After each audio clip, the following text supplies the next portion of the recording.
Hello and welcome to the Andrew Hines Real Estate Investing Podcast. Today I have on the show someone who flips a lot of properties, so it's going to be a really cool discussion, a little bit different from what we've done in the past. I have with me right here Shawn Allen. Shawn, how you doing? Good. How about you? I'm doing great. Thanks for making the drive up to come do this in person. Happy to be here. Yeah, well, you're everywhere, Shawn. I see you. I see you on social media. Every single event, there's a picture of Shawn Allen. He's all over the place, and I don't think I know anyone doing more either. So, how the heck do you find time for it all? Well, it's slowly evolved. It didn't start out big, of course, and just slowly got into different facets of things. Starting to run ONRIA, the Real Estate Investment Association in London. That's just sort of progressed out of going to other people's investment clubs and starting to feel like we needed something closer to our home base. I can definitely relate to that because I've been feeling a lot like I want one in the Hamilton area. I guess there are a couple that are happening here, and I need to immerse myself in that more. Yes. So ONRIA, how long have you been doing that? We just passed 1 year mark for ONRIA, so I think we only do 10 a year, so I think we're on our 12th coming up. Okay, so 10 meetings every year, and just since it was brought up, what's the best way for people to find out about that? For sure. So onria.com. You can find us on social media as well, Facebook, Instagram. We meet every month in London at the Best Western Lamplighter Inn. Okay, so that's ONREIA.com. .com. You got it. Yep. Just to make sure. Okay, so Shawn, one of the things that has always struck me about you, and I think we've known each other for like 6 years, something like that. It's been a while. Back in the London Lyric meetups. Right. Yes. Yeah, a lot of good connections come from that. Absolutely. I've met so many people through that. Yeah. So one of the things that always struck me is where a lot of people are focused on the big deal. You are the guy that's perfectly happy to find consistent profits in deals. Doesn't have to be big. You just methodically work your way through. How do you, I think you did 30 last year. Yep. How do you sleep at night? Well, I think it's a good point that you bring up. Some people like the home run. I like to do the home run as well, but singles are fine for me as well, right? So it's not necessarily just the big one that makes you the money, but if we can consistently do a number of deals making smaller profit but still good profit, it still adds up, right? So it's just a matter of putting systems in place and being comfortable with finding those deals. What kind of systems have you put in place in your business right now? And it's been evolving. I mean, we obviously have had challenges. It's difficult when you're first starting to know exactly what to do. So it's about getting the right people in place. It's about knowing your numbers, making sure you have the right lenders. We do all private lending for our projects. So banks aren't really helpful when it comes to flipping. So, you have to have a stable of people that are willing to invest in you. And you have to know how and where to find properties and deals. Okay, so you just gave a lot of information. I think it'd be super useful if we kind of just dug into building that system from the ground up. Yep. So the system started at some point where you did your first deal. Why don't you take me back to that, whenever that was? Maybe that was a while back. That was a long time ago. Yeah. The first deal, I really didn't know what I was doing when I first got into it, right? Like most people, they just sort of jump in, figure out what they're doing as they go. The first deal I ever bought was at an auction, and I really didn't even have any intentions of buying the property. I just went to take a look at it, figure out how this stuff works. I was reading investing books and watching HGTV and all that stuff, right? So the first one, I just wanted to go to an auction and figure out what was going on. I ended up buying a property and making pretty much every mistake that you could make when you're flipping a house. So systems start, I think, when you jump in and you don't really know what you're doing, you make a lot of mistakes. You can build systems based on the mistakes so that you don't make that mistake again, if that makes sense, right? Yeah, definitely. So was that one profitable? It was profitable, believe it or not. Yeah, it was. I did make a lot of mistakes, and that's what kind of kept me in the game. Is I made so many mistakes, and I still made a lot of money on it. Yeah. Right. And so it's just showed me the power of what real estate can do for you, the power of flips and the power of real estate in general. But that's what kind of got me hooked on the flip portion of it. Yeah, there's definitely an interesting approach there. And I actually find that the creative aspect of that, especially because you get to do it so much, you get to be creative, you get to say every day is a new problem, every day is a new challenge. Your first deal, how much ballpark was that you bought for? It was a long time ago. This is sort of a guess, but I think it was around 267 or something like that I bought it for. I ended up making about just under 30,000 on that one. Okay. So 30,000, you thought, hey, that's a pretty good start. Yeah, absolutely. How many years ago was that approximately? Oh, it's over 10 for sure. Over 10? Yeah. But you've done a lot, 10 years, and you're doing 30 a year now. Yeah. Okay, so 10 years ago you did that. Were you working a job at that point? I was, yeah. So when I first started, I started slowly, right? After that first one, I kind of got into finding more and more and reading more and more and trying to figure out what to do. And everyone was saying the best wealth builder really is to invest in buy and holds. So that's what I started doing. I was looking for buy and holds. I wanted duplexes, triplex, all that stuff. And so I was doing that while I was working full time. I was corporate job in HR, and I was there for a long time, 18 years total. But what I found out when I was doing these buy and holds is that you quickly run out of money. And we're talking about back in the time when you could put 5% down, right? You could refinance basically almost all of it out to back to 5%. But you still, because you're buying these undervalued properties and still adding to them, you run out of money very quickly. So after a while of doing that, I was out of my own cash, and I wasn't really into the whole investor game and how do you get investors for your buy and holds and how do you get investors for your projects. So I needed to find another sort of outlet of how can I keep going, right? And so that's when I started getting back into the flips, and I started really slowly again. Like I was doing 2-3 year, maybe 4 or 5, got up to 6, and then the last year I quit my HR job about 5 years ago, and at that time I was doing, I think 9 was the most I had done in the 1 year. Okay. So from that point on, I started getting more and more, and then I got a coach, and then after having the coach, we ended up doing 30 last year. So you set some pretty ambitious goals and you hit them. I did. That's pretty impressive. Thank you. Okay, so when you were in your first year, I mean, you did the first one, you started buying some buy and holds. Did you keep them? I did. So you still have some of those buy and holds now. Yeah. With the flips, when you started kind of picking up steam with that again, that's your income source. What were you shooting for? Like, what was a target profit on a deal? Because we were doing so many, I started to set a minimum, and my minimum to make it worth my while was 20,000 profit per deal. So as long as I hit that goal as a minimum projection, then we were okay to go ahead with that. Okay, so 20,000 per deal is what you're shooting for. Yep. Did you have ones where you thought you were going to make 20 and you made 40? I had quite a few where we sort of set the bare minimum at 20,000, but knowing that we could on some of these deals make 40, 60, whatever. So 20 was just sort of the bare minimum to be able to go forward with the deal. Okay. Right. But a lot of them we had projected higher just because we knew that it would be higher.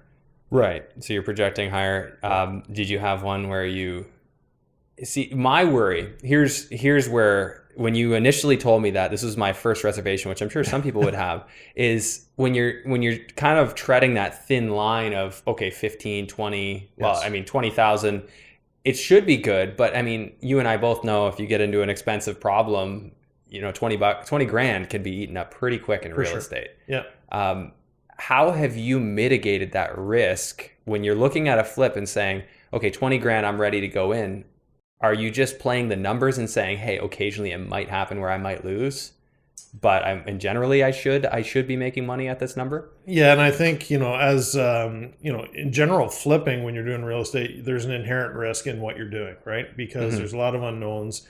As you get more and more prepared and knowing what you're doing and you get more experience, I think that risk is mitigated a lot more. Yeah.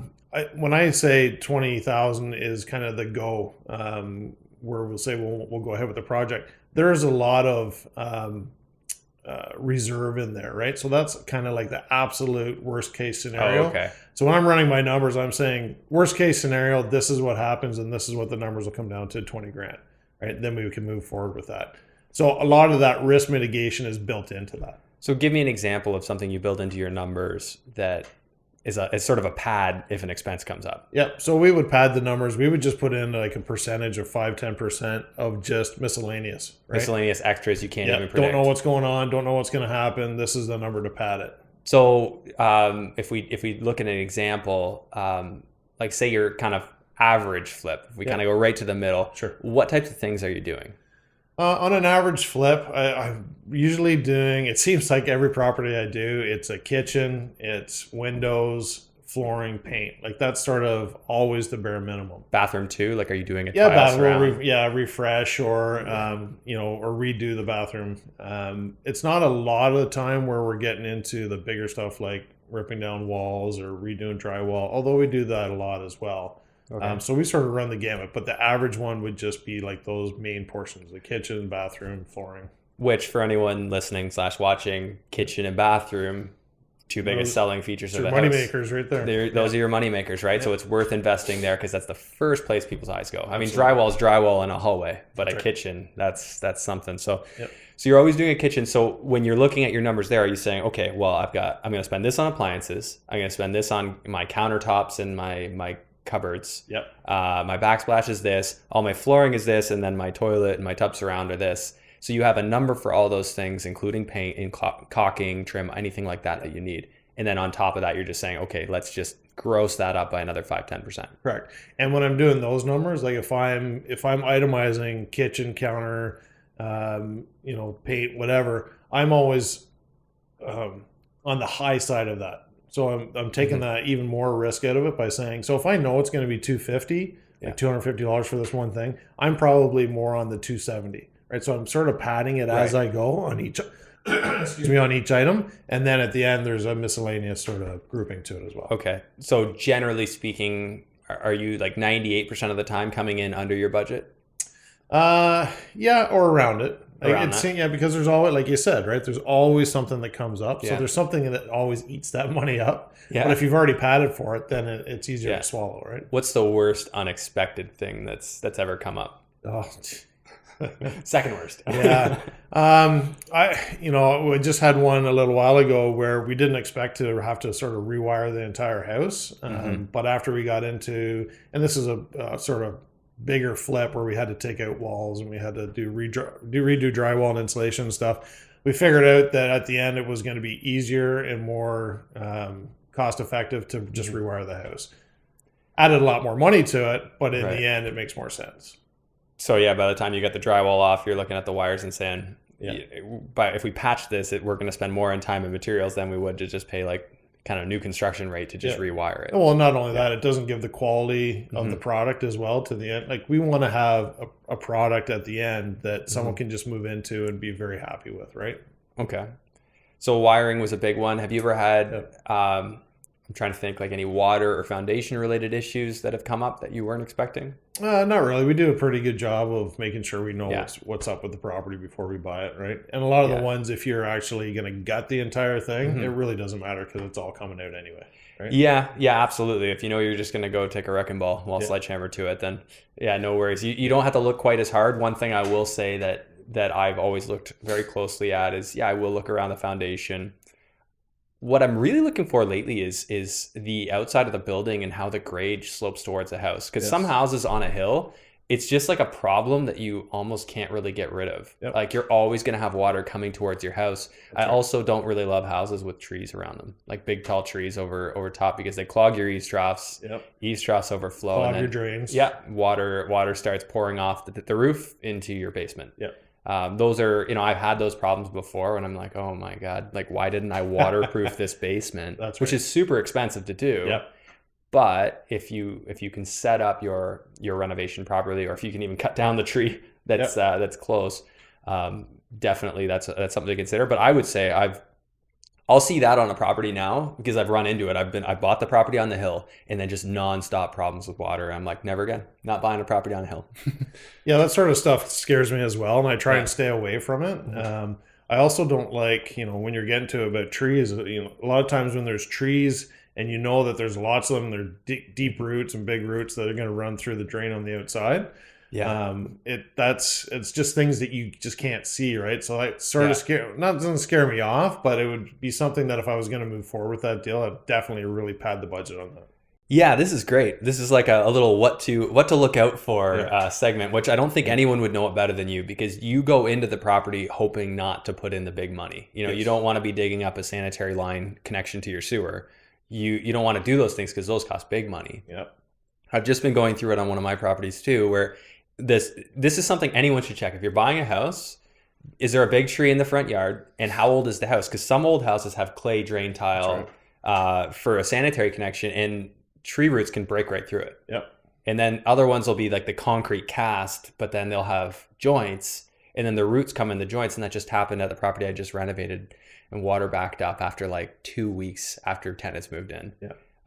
So you really it's best to scope that out. Is that what you're doing? Well, and I ran into the same problem with a property in London where, 2 days after it was sold, that backed up. It backed up. Right. And there was just no way for us to know because, it was working fine. There was no indication of anything. So I think that's what sort of has scared me off from that now. So if I was going to find a property like that and I had an issue where that concerned me, I would definitely get that checked out. Yeah, a big tree in the front yard and on a house like built, say, what do you think? Probably earlier than the 1950s. Yeah.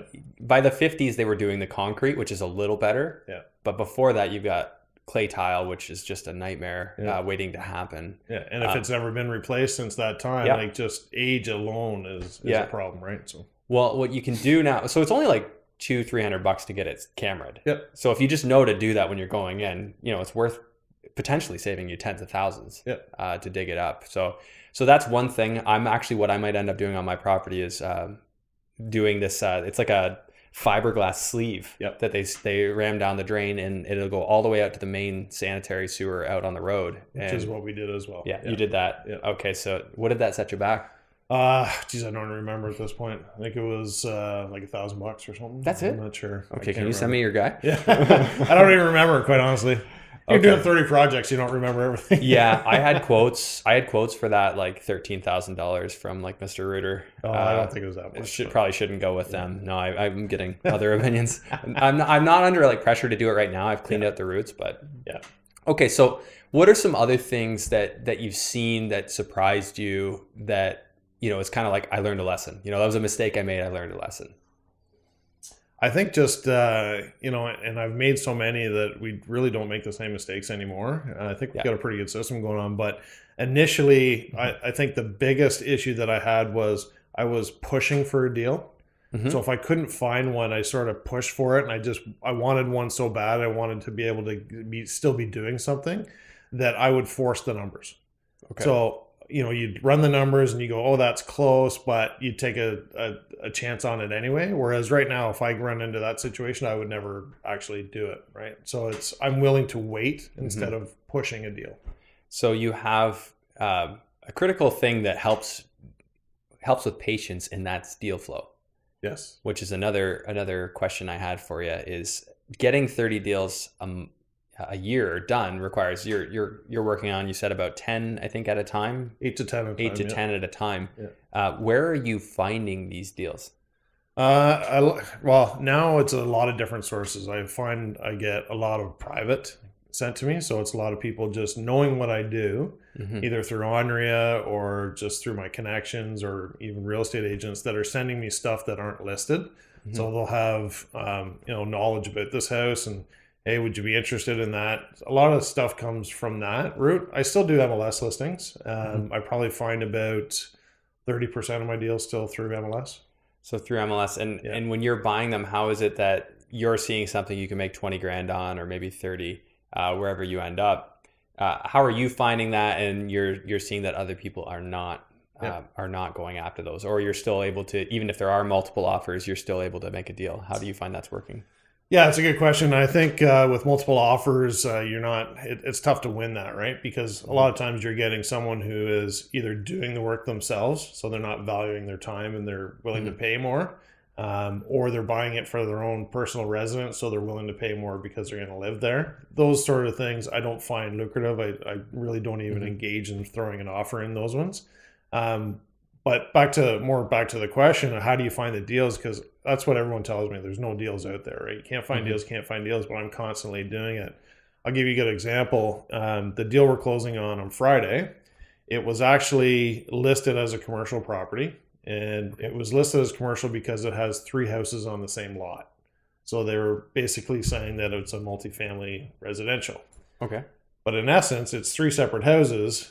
So what we're doing is we're going to close on it. We're going to renovate all 3 houses, sever each one off, and sell them individually, right, as residential homes.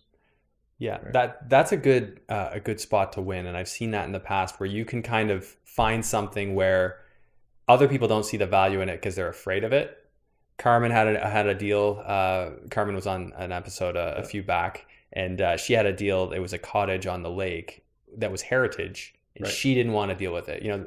No one wants to deal with it, right? Heritage properties, like they basically stop you from doing anything. You can't tear it down. Yeah. You can't even take your wooden windows, like your inefficient wood windows, and put vinyl in. Nope, can't do that. So you'll have to replace like for like. And a lot of people like, you know what, heritage? No way, I'm out. Well, I did the same thing. I found a property in a heritage neighborhood. No one really wanted it. So I ended up making like $70,000 just on the buy because what I wanted to do, I knew I could do it despite heritage, and I actually worked with the heritage planner, got it done.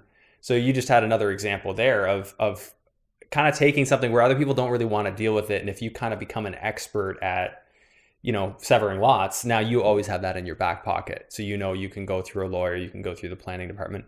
How's that going to look for you? Have you already spoke to the planning department about severing the lots? Yeah. So we've obviously in the due diligence, we talked about that just to make sure that there's an indication that we could do it. That's, not 100%, but we still have some hurdles to go through. But even so, we've got a couple other backup, how to get out of the deal and how to make it profitable.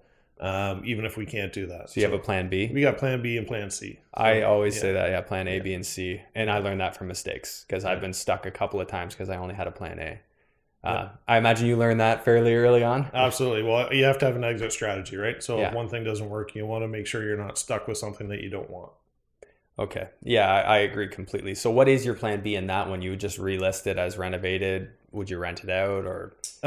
So like plan B would be, so we're going to renovate them regardless, right? So we'll put them up. They're super ugly right now, which is why most people probably bypassed it. We'll list it as commercial, which is most people are only looking for residential if they're looking for flips, right? So they bypass that. It's also in a smaller town, which most people wouldn't do, but I've had great success in small towns. But plan B would be to fix them up. We can rent them out for significant cash flow, or we can resell it as a group of 3 renovated houses on one lot. Yeah. Okay.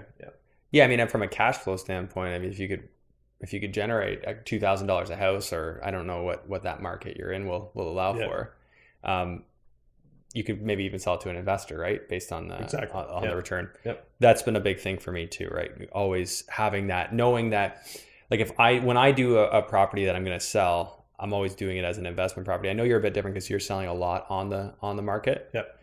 But just knowing that, okay, plan A is to sell, but plan B would be, I'll just refinance and I'll keep. And I'm actually doing that right now on one property. I was going to sell it and I'm just like, no, I wouldn't get enough out of it. So I'll just refinance it and keep it because, hey, I designed something that I would be happy to keep anyway. Absolutely. You mentioned small markets, and this is something I find so interesting because I've never done a small market. Why do you feel confident in small markets? What is it about it? And, what's too small? What do you look for to know, hey, that market's going to be good in the long run?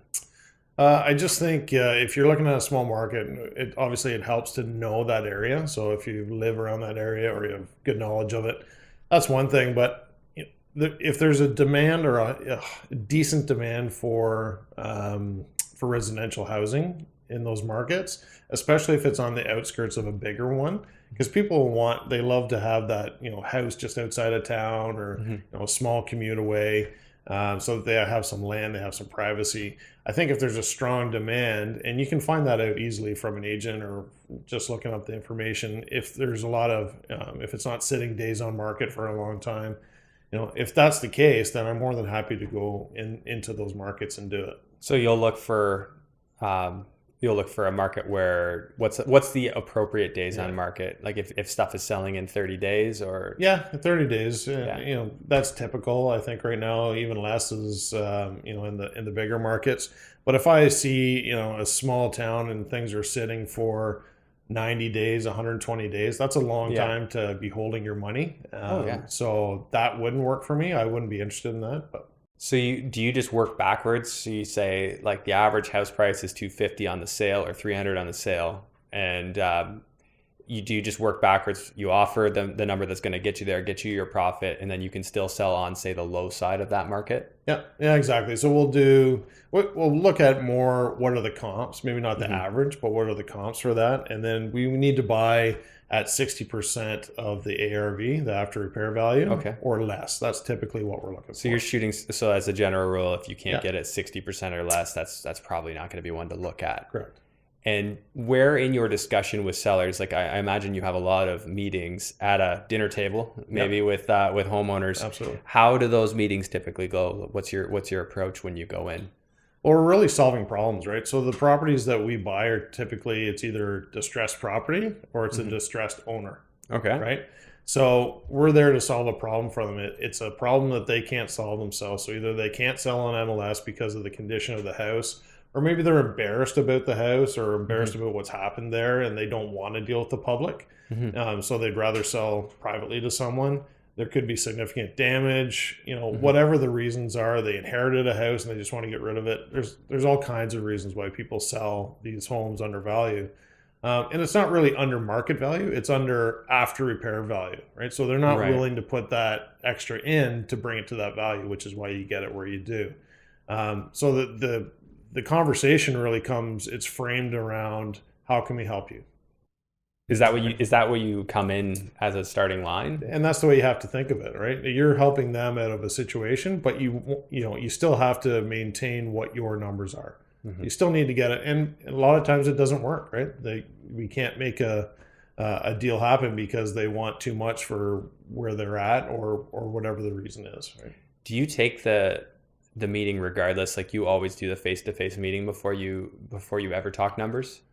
Not necessarily. It depends on the situation. Yeah. Okay, so you might just call somebody and say, what's your number, or how big is the house? Well, I mean, if someone's starting at 500,000 and that you're not going to pay more than 300, just as an example. Yeah. Like a lot of times, and you have the indication from speaking to them that they're not willing to move on that number, then it's a waste of time, right? So when you get them on the phone, these are probably more likely the people who volunteer that their price, for sure, they're upfront about their price before you even have to ask, kind of thing. Yeah. Well, we're looking for this, or we think we should be in this market. Exactly. Do you ever have people that say, well, we were thinking we'd be selling around here, and it's way above where you wanted, but you still somehow get a deal done with them? Yeah, I mean, if I think that there is some indication that there's room there to wiggle, or maybe they just don't have an understanding of where they are. Someone told them a number, or they just made up a number.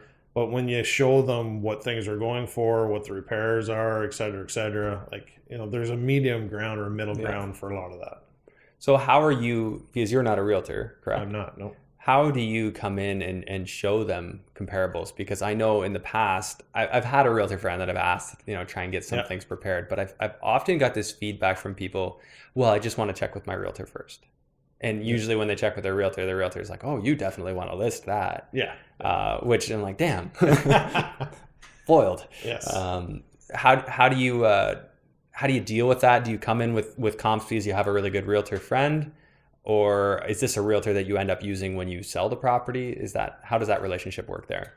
Yeah, we do it a number of different ways, right? So we do have realtors that we work with that will help us with comps. And, if we buy something with a realtor, then we'll reward them with the sale afterwards. Okay. I do sell a lot privately myself without a realtor as well. So we have that sort of knowledge. We've got that information that we can give, but there's also a lot of just general stuff where you can just explain to them, like for instance, repairs, right? Yeah. If they know that, their furnace is shot, they've got a crack in their foundation, this, that, and the other thing, you can explain to them those values, which, they're not subjective. People can understand what that is, right? Do you ever come in with quotes for the work? Yeah, quotes are just,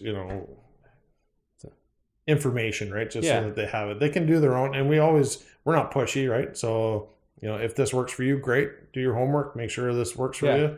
you. Typically, if someone's going, to a realtor after that, I mean, realtors tend to say a lot of different things of what they can get for value and what they can't, and blah, blah, Mhm. blah, right? But some of these things are just, items or houses that people don't want to put on the market for whatever reason. I could see that. Yeah, for sure. Especially if they don't want to clean it up, or Yeah. maybe a tenant situation. Tenant situation, hoarders, people just embarrassed about the way that they live. Mhm. Like, there's all kinds of reasons. Right? Yeah, so I guess you could even, if there was a fundamental problem that you were willing to fix, odds are you're able to do it cheaper than they are. Yep. You could even just say, go ahead, like get it quoted.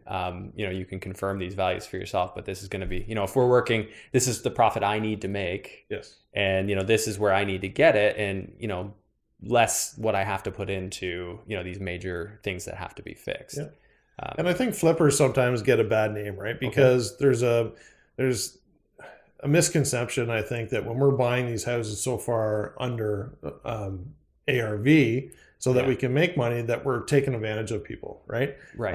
And we're not. Sorry, I can't speak for everybody, but we're not. I'm very upfront with people when we're buying their house. This is a business, and I'm going to make money on doing it. Otherwise, I wouldn't be doing it. Yes. And this is how we do it, and this is what's going to happen, right? So if it works for you, great. If it doesn't, But a lot of times we can, I'll just give you an example where if people have a house and they've got, let's say it's a hoarder house, right? Or, it's just absolutely filled with crap, and they don't want to actually do any work. They can close the door, lock it, give me the key, and we'll take care of that situation for them, right? And a lot of people find extra value in that, right? They can move on with their life and get going. Yeah, you're solving a problem. I mean, whether rational or irrational, sometimes people just can't emotionally handle it anymore, right? Yeah, And or don't want to. Yeah, or just don't want to, right? You could be the biggest blessing they ever had by just stepping in and taking care of it for them. So that's very interesting how you're able to do that. What percentage would you say you're able to actually get a deal done on? Like the ones that you take a meeting on? Yeah. Well, I mean, the old funnel truth, I think speaks for itself, right? You look at 100 properties, you offer on 10 and you get one, right? And I think that's, there's some variation to that, but it's pretty consistent. There's So a you're lot of seeing work that goes 100 into properties for one that you Not buy? personally, right? Okay. So if we're like looking at 100 properties, for instance, on MLS, right? And you're sorting through all these ones. Absolutely. So the first sort of phase is there any indication that I can meet my first criteria, which is getting at 60% on the dollar? Okay. Right. And if so, and then it looks, usually we do about 70 when we're siphoning at first, that in that regard. Can we get at 70% of the value? If so, it goes into the next bucket, right? And then we'll start siphoning that down even further. So when you're looking at it, say for instance, London, because that's a market we both know pretty well, you're looking at maybe a bungalow, 1,000 square foot in a nice neighborhood, could be worth 450, 475 when it's done at the after repair value. So you're going to do a filter, maybe search for detached homes, say, and then are you just going to put a maximum price on it if you're searching the MLS? You just say, well, I want to see 325 or less. Yeah. And I don't really do it as sophisticated as that, right? I think that takes a lot more time. I kind of just scroll through, and because I know the neighborhoods or I know the area, I'm able to sort of pick out stuff that doesn't look right. Right. It looks a little too low, or it looks like there's an opportunity. If this neighborhood is, like you say, 475 and this comes up as 360, that's a pretty good indication that there's some value there, right? And then you can start looking into it further. What's the description say? The typical TLC or needs your extra care or designer's dream or whatever, right? And then you can, delve into it even more. Well, you said something interesting before, just about negotiating deals, and it is a big factor, and I feel like a lot of people aren't aware of it, is that some people just don't value their time.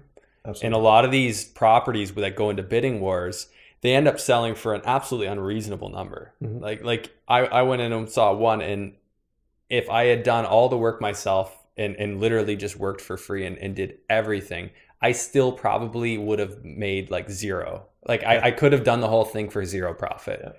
And there are people that'll do that, right? And if you're willing to do something like that, well, that person, they mess it up for guys like us that, just want to find a deal. So I think that's where going back and doing it off the market, where you can kind of get out of some of those bidding wars and just focus on, rationality and people being rational and reasonable about things. It works out better. Well, and that's why I say I don't even typically, like, I've got to the point now where if I know there's 10 offers, or you just like, screw it. Yeah, I just won't even put one in, because it doesn't make sense, right? Because there's always that person who's buying it for themselves and that they're going to put in whatever, and they don't care that they're not going to make money. Or there's the flipper who will do it all himself. It take him 6 months after his real job of him doing 5 hours a night for 6 months, not paying himself. He makes $10,000 at the end of the day when he sells it. But did you really make $10,000? No, because you would have made more money just doing something else, right? You need to look at your hourly rate. What is your time worth? Right? Yeah, I mean there are you work it all out, and you probably would have made more working at McDonald's part-time. Yeah. So if you make $30 an hour at your job, then you could just probably, for most of these guys, work more at their job. Yeah. Right. And make a lot more money than if they had done that. But well, I mean, there are a couple of exceptions. Obviously, owning real estate, there are some tax advantages, but not so much if you're flipping. But if you're flipping, flipping, then it's just income, right? You're going to pay the tax anyway. So exactly. That's definitely true. So there was a point when you quit your job. At what point did you say, "Hey, I'm making enough from this where I could just quit my job"? Yeah. It's a scary thing, right? It's a security blanket when you're working for a corporation that's well respected, and you have good hours, good pay, good pension. So I hemmed and hawed back and forth of whether I should do it for a long time before I actually took the jump. But here's what it come down to for me. There's always going to be a ceiling on how much money you can make when you're working for someone else, right? So that ceiling was going to be there for me no matter if I got promoted, 1 spot, 2 spots, there's always going to be that. With real estate, there is no ceiling. I can make as much money as I want, or as much money as I'm willing to work for, right? So I got to the point where I was comfortable that I had enough investors. I was comfortable enough that I had enough leads and enough experience to make the jump. And that's what we did. Okay. So obviously as you've indicated, your income is gone probably more exponentially up since you've really dove into this. Yep.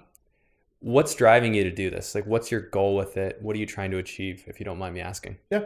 I think there's a few different reasons. One is, I think it's important to live the lifestyle you want, right? So my family likes to travel. So travel's expensive. That's one thing. We want to live a certain lifestyle, and we don't want to have to scrimp for it. So my value is kind of always like, I don't want to have to be the guy who has to save and do all this stuff to be able to do certain things. If I want to do something, I can make more money to do that, if that makes sense, right? Yeah, absolutely. And the other thing is, I want to create wealth for generational family, right? So my kids, I want to pass this on to them, and it's just, that's one thing that drives it. Okay, very interesting. And did your family, did they ever get into this? Like your parents at all? No. So were they just working jobs as per usual? Day to day, yeah. Did that factor into your motivation at all? I'm not sure. Maybe subconsciously, right? I mean, but you see all kinds of people struggle, right? And day to day, and people are losing their jobs, and that's typical in society right now. I think where people are, undervalued, underpaid, and a lot of times they're struggling to do whatever they do. I don't want to struggle. I want to be able to make my wealth. I want to be able to make my money on my own terms, right? On your own terms. That's the biggest one, right? Yeah. So you don't like being told what to do? Yeah. I like being told what to do. I like autonomy. Sure, I work a lot of hours and we do a lot, but it's when I want, how I want, right? Would you say, I know we're getting philosophical here, would you say that what you do is difficult? It's not difficult. I think anybody can do it, but it's whether you're willing to do it, do what it takes. This is the part where it gets interesting. Okay. What is the difference? Because we both know there are plenty of people who are going to listen to this or watch it and then just watch Netflix tonight. Sure. What's the difference? Why are those people, the person that tried to find something said, I can't find anything, and they just quit, versus somebody like you who, maybe you had a little luck on that first one. You made the mistakes and still profited. And I think I did too. The first property that I did a significant reno, I did end up selling it, and it made tons of mistakes, and it ended up being positive. Do you know what the difference is? Do you have any feeling what the difference is? I think you just have to make a decision. Right. Is this what you want? Is this how you want to live your life? Yeah. I didn't want to be, leaving the house at 5 a.m, coming home at 5, 6 at night, not doing what I enjoyed. Right. I don't think that's, for me, that's just not a good way to live. Okay. So you weren't enjoying your I work. wasn't enjoying what I was doing, Yeah.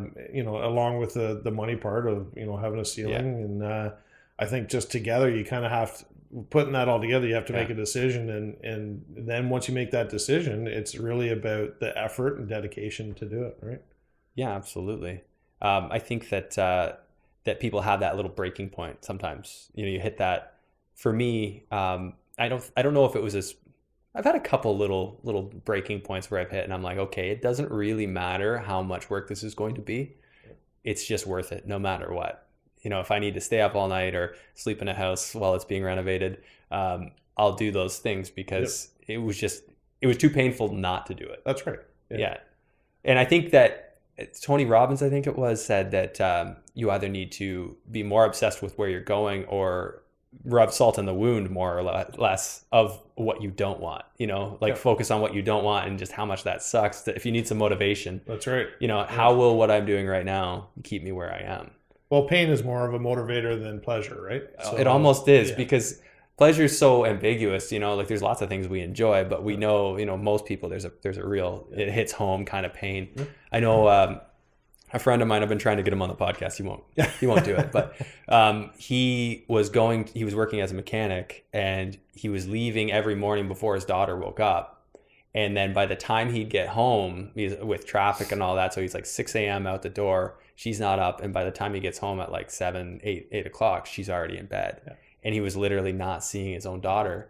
And it was at that moment where he's like, F this, I'm done. And he started his side hustles. He started investing in real estate, private mortgages, just this and that. And he doesn't work anymore. He quit his job. I'm not sure how long it took him, but, and then eventually he did the same for his wife. She was working too. And he's like, no, I don't want you working anymore. And now they both just kind of do their own entrepreneurial thing. And I love seeing stories like that. I guess I just wanted to dig into the psychology because I agree. I think anybody can do this, but it is like the mistakes, right? You're going to make mistakes. It's going to hurt. You're going to skin your knee, but you got to get back up and do it. And I think a lot of people, if they just don't have that drive, it's because they haven't acknowledged the pain of not doing it. But for everyone, it's different, right? Yeah. And a lot of times people hit a roadblock. So whether you're a landlord and you got a crappy tenant, right, and they destroyed your place, or you're a flipper and you had a bad contractor who took you for some money, or whatever that is, right? In real estate, a lot of people, when they get something like that the first time, they quit, and they haven't passed that mark where they're actually starting to gain that value. So they don't know what they're missing, and they kind of say, well, I had this bad thing and I didn't like it, so it's not for me. The nice thing is if you get past, hang on a sec, if you can get past the part where where most people give up, your competition goes down severely. Yeah. It's a very small percentage of people who invest in real estate of the general public, and an even smaller percentage that does any volume, right? Yeah. Are there any things, like main things that come to mind as like the major milestone hurdles that you overcame? Like what if you had to say there were 4 or 5 things that were just like, I hit this milestone, or this challenge, overcame it, and it put me to the next level? Yeah, I think for the flipping business anyway, one of the biggest or the 2 biggest is deal flow. So finding the deals. So you have to be creative, but it also gets easier the further you go, right? The more you do, the more things come to you. That's just sort of how it ends up being. So you have to be able to push through that and finding the deals. The other thing is, money, right? So again, you quickly run out of money. You quickly run out of sources. Banks aren't really that helpful. So you need private investors, and you have to be willing. And this is one of the things that was a real big challenge to me initially. Not so much anymore because I do it so much, but it's asking people for money. Right. Like, you don't want to feel like you're begging someone for money when you're actually doing them a favor because you're paying them a great return, and they're not going to get that anywhere else. But that's the sort of mindset change that you need to have, instead of thinking that you're the one begging, instead of giving someone value. Sales, right? It's all about sales. So you're selling in terms of that person. Now, I've noticed you doing that. Hey, anyone want to, I want to earn a good return, or, looking to put your money to work, right? That's right. I'm doing you a favor. Absolutely. Hey, like if you can pay somebody, X percentage on their money when the bank's only giving them, 1.25%, you're doing them a favor. That's the beautiful thing about this business. Like, you can borrow private money from people. Yep. They win, you win, because you get the deal. It might be more expensive money than you're going to pay at the bank, but it's a heck of a lot better than not doing a deal. But here's the key, right? So when you're doing that, and a lot of novice investors might not do this, you have to understand that you're paying that extra. So work that into your numbers when you're deciding whether you can do it. It's an expense item. It's just like a kitchen. Hey, kitchen, private money interest. That's right. So you're working with some private lenders that way. I understand you also do a lot of private first mortgages. Yep. Any tips to somebody getting started? They want to renovate, they want to do the stuff. The bank doesn't want to get involved in that so much. What are some good ways to find private lenders? Well, brokers, I guess, when you're starting out, if you find a good broker who deals with private investors, that's one. Like a mortgage broker. A mortgage broker, sorry. Yep. Friends and family. There's a lot of money out there in RSPs, right? Yep. RSPs, TFSAs, LIRAs, whatever. There's a lot of money sitting out there that people have that are making terrible returns, right? Yeah. Not only the return, but the fees and all that stuff. So if you can offer them a great return, and it's backed by real estate, right? So it's actually against that property that you're putting it on. So I think brokers, number one, friends and family, number two. And then just, again, it's one of those things where when you start to do things like this and you start to become successful, more people come to you, right? Yeah, there is an attraction, right? Yeah. I ended up borrowing some money from a friend of mine, and sure enough, his mother-in-law sent me an email. Got some money I'd like to invest. Absolutely. Well, they see someone making good returns. They want a piece of that, right? Yeah, so it becomes discussion at Christmas dinner. Well, hey, did I tell you we did a great deal? Well, I want that. No, it's a wonderful thing, right? As if you develop a reputation for doing that. Yeah. You mentioned you were doing a lot of reading. Like what were some big inspirations for you, book wise, or something you read, or a podcast, or what have you? Yeah. I think all these sort of big name books that everyone talks about, Rich Dad, Poor Dad, So Wealthy Barber, Okay. all those sort of things. I did read all the RAIN books, Okay. like the Real Estate Investor Network. Yep. Don Campbell, those were important. When I was getting more into it full time, I read Ian Szabo's book, Renos to Riches, Okay. which I really enjoyed. And then on the podcast side, I'm just trying to think of his name now. It's the MFCEO Project. That's the name of the podcast. Okay. Just trying to think of his name, but I'm not familiar with that Frisella. one. His name is Frisella, Andy Frisella. Okay. Yeah. So that one, just entrepreneurial wise, not necessarily real estate, but as an entrepreneur, I found that very valuable. Okay. Yeah. Awesome. He's really in your face, sort of, tell you how it is. And Do you ever listen to Gary Vaynerchuk? Yep. Gary Vee was good too. I enjoy him. And I actually drove down to St. Louis when he did a book launch. Oh, really? To see him and hear him speak. Yeah, if you need the no BS thing, if you need a little slap in the face, he's good for that. Yeah. Okay, Shawn, was there anything else that I know we talked about your triplex deal? Maybe we could just jump into ballpark, cocktail napkin numbers where you think you're going to end up on that deal. So you're buying the 3 houses on one lot. Yes. What do you figure? Well, what's your purchase price on that? $205,000. That's a good deal for 3 houses. Yeah. So 205. What do you figure you're going to be putting into that? We're in around the projections because most of it's on the exterior. The interiors are actually pretty decent, but the exteriors look really hideous. I think for the 3, we're going to be around 200,000. Okay, so 200K reno. Yeah. So we're at about 400 all in. And then planning costs included in that? Yeah. So 400. And your interest, everything you're going to pay. Everything all in, done. Nice. Yeah. Okay. Now, the vendor is actually taking a vendor take back on this as well for 150,000. So initially, the out of my pocket is very little. Right? Yeah. So creative deal making, for anyone not familiar with vendor take backs, that's when you get the seller to hold you a mortgage on closing. So that just means you don't pay them everything, and now they're the bank. And usually you can negotiate a pretty good interest rate. Yeah. Did you get yourself a decent one? I did, yeah. See, that's the benefit, right? Creative deal making. Yeah. So I'm saving a lot of money just on that from not having to go to a private investor. Right? Yeah, that helps big time. Okay, what do you figure this is all worth when you're done? Yep. So it's sort of separated into, there's like a big house. It's a duplex, and then there's two smaller houses. So the big house, we're aiming on getting almost 400 on that when it's done. Wow. So the big house will cover the costs, and then basically we've got 2 free houses on this side. Right? I love 2 free houses. Yeah. And those 2 free houses, what will you actually sell it for? Ballpark? Yeah, we think the selling value would be around 200 a piece. 200 a piece. Yeah. So you're looking at potentially a $400,000 profit. Right. Wow. Yes. So this is one of your home runs then. This is a home run. This isn't a single or a Yes. bunt. No. This is a grand slam. This is a grand slam home run. Yeah. So 400K profit, really, right? Yeah. That's amazing. Okay. So in which, is that in a smaller community or is that in a bigger community? It's in a smaller town. Smaller. Yeah. Yeah. Again, that's probably something a lot of people don't want to deal. Small towns. Exactly. And I'm guilty of that too. I don't want to get into that when really you could. You just need to make the calls and talk to the people and decide which ones are worth getting into. Okay. Anything that you would want to share with listeners and watchers that we haven't discussed? I just think it's really imperative that people take action, right? I see all the time when we're going out to investment clubs or to conferences or whatever, all these people that sort of, they're investment club junkies, right? Where they go from one to the next, or the conference or the next book or the next, thing to buy without actually doing anything. They haven't taken any action to move forward with an investing career. So without action, nothing happens, right? Yeah. So get on take the phone. action, get doing it, do something, right? And do you think people should be writing deals or maybe even just calling realtors and seeing properties? Like I mean, we don't want to tell them to go buy a property and lose money, right? Yeah, don't buy one that I want to buy. Yeah.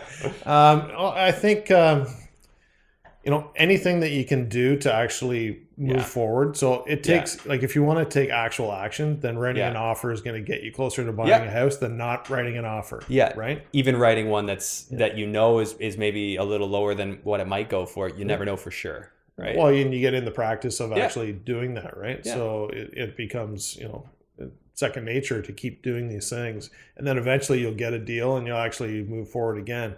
And if you're scared or uncertain or whatever it is that's holding you back, maybe you get a coach, right? So instead of investing money doing all this other stuff, get a coach who's actually doing what you want to do. Yeah, don't reinvent the wheel. I actually generally tell people, like, don't go buy property. People ask me, like, how do you do what you do? I'm like, you know what? Honestly, I can't explain it to you right here, right now. Yeah. And I wouldn't recommend that you just go jump into something. I have like friends that like, hey, what do you think of this? I'm like, don't buy that. Yeah, exactly. Like, because you're not ready to deal with what might happen. However, if you get a coach or if you have a mentor that's done it, or even you JV with somebody somehow and they know how to do everything and they take half the profit. If you have to work for free to learn it, Absolutely. Is that not worth it? For sure. For the lifetime lesson of knowledge of being able to do it. And it's better than not doing anything, right? It's absolutely better than not doing anything. So yeah, well said. So Shawn, if somebody wants to get in touch with you, what's the best place for them to reach you? So I'm on Instagram at Shawn Allen, on Facebook, Shawn Allen, also Onria, so onria.com. Yeah, so people might be able to, if you're in the area, you can come out to one of the meetups. Love to have everybody out. Everyone's welcome. Awesome. Well, it's been really awesome. So I like to do quick rapid fire. So dream vacation? Bora Bora. Bora Bora. And you were just there. I was just there, yeah. Literally, Check Shawn's that already one off the box, yeah. He ticked it off. Favorite book? Oh, geez. Rich Dad, Poor Dad? Rich Dad, Poor Dad. Yeah, that was one of my favorites too. And one thing about you that most people don't know? I won a car by going in a last man standing contest. Really? Yeah. How does that work? 25 people start with one hand on the car, and the last person to keep their hand on the car wins the car. It took me 4 days straight. Oh my God. Yeah. So That's I got a little bit incredible. of perseverance in me when I want it. Just just a little bit of perseverance. That's a testament to your character. Okay. Anyone want to reach me? It's at the Andrew Hines on Instagram is probably the best way, or you can go to andrew-hines.com. And yeah, if you haven't already, rate the podcast, share it with a friend. There's probably a million people who could learn from what Shawn just laid out on the line here. So share it with somebody, help them out in their investing career. And thanks a lot, guys. We'll see you on the next one.